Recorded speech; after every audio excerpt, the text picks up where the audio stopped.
बे समाव आसामनि मन्त्रि बिथां जयन्त मल्ला बरा बिथाङा 2026 मायथाइनि जे बिसायख'थि एबा आसाम एसेम्बलि जानो गोनांनि बाथ्रानि सायाव बिथां जयन्त मल्ला बरा बिथाङा बाथ्रा बुंथिदों जे बे समाव गौरव गगৈ लरेनज्योति गगৈ अखिल गगৈ आरो बे समाव बदरउद आजमल बिथांमोना मोनसे हानजायानो नाथाय बिथांमोना बाथ्राखिनिखौल' गुबुन गुबुन राजखान्थि हानजायाव थानानै बुङो नाथाय बिथांमोननि थांखि आरो बिथांमोननि खामानिया मोनसेल' होननानै बेफुसार बाथ्रा बुंथिदों बिथां जयन्त मल्ला बरा बिथाङा जयन्त मल्ला बरा बिथांनिफ्राय रोखा बाथ्रा दि बे समाव जे अखिल गगৈ गौरव गगৈ आरो बेनि अनगायैबो बदरउद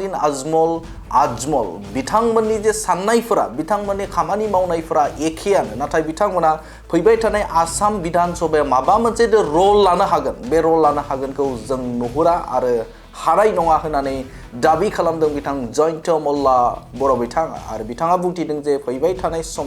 थानाय समाव बे समाव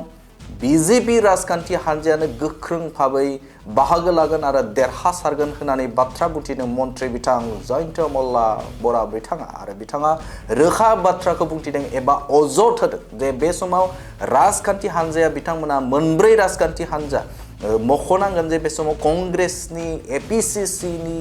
आफादगिरि बिथां गौरव गगৈ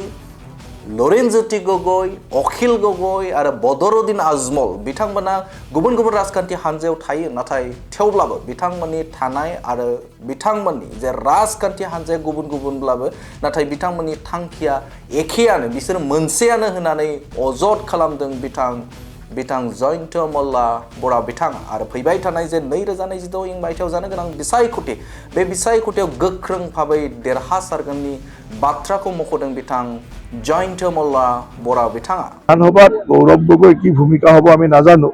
কাৰণ আমি গৌৰৱ গগৈক সেই ভাবা নাই যে তেওঁ বিধানসভাত কিবা ভূমিকা ল'ব পাৰিব গৌৰৱ গগৈ ডাঙৰীয়াই হওক বা অখিল গগৈ ডাঙৰীয়াই হওক বা লুৰিণ গগৈ ডাঙৰীয়া বা বদৰুদ্দিন আজমলে হওক এই চাৰিওজনৰ যি চাৰিটা দল এটা একেটাই দল একেলগে থাকে গোটেইখিনিয়ে মাজে মাজে অলপ বাহিৰত এখন নাটক কৰি থাকে কিন্তু আমি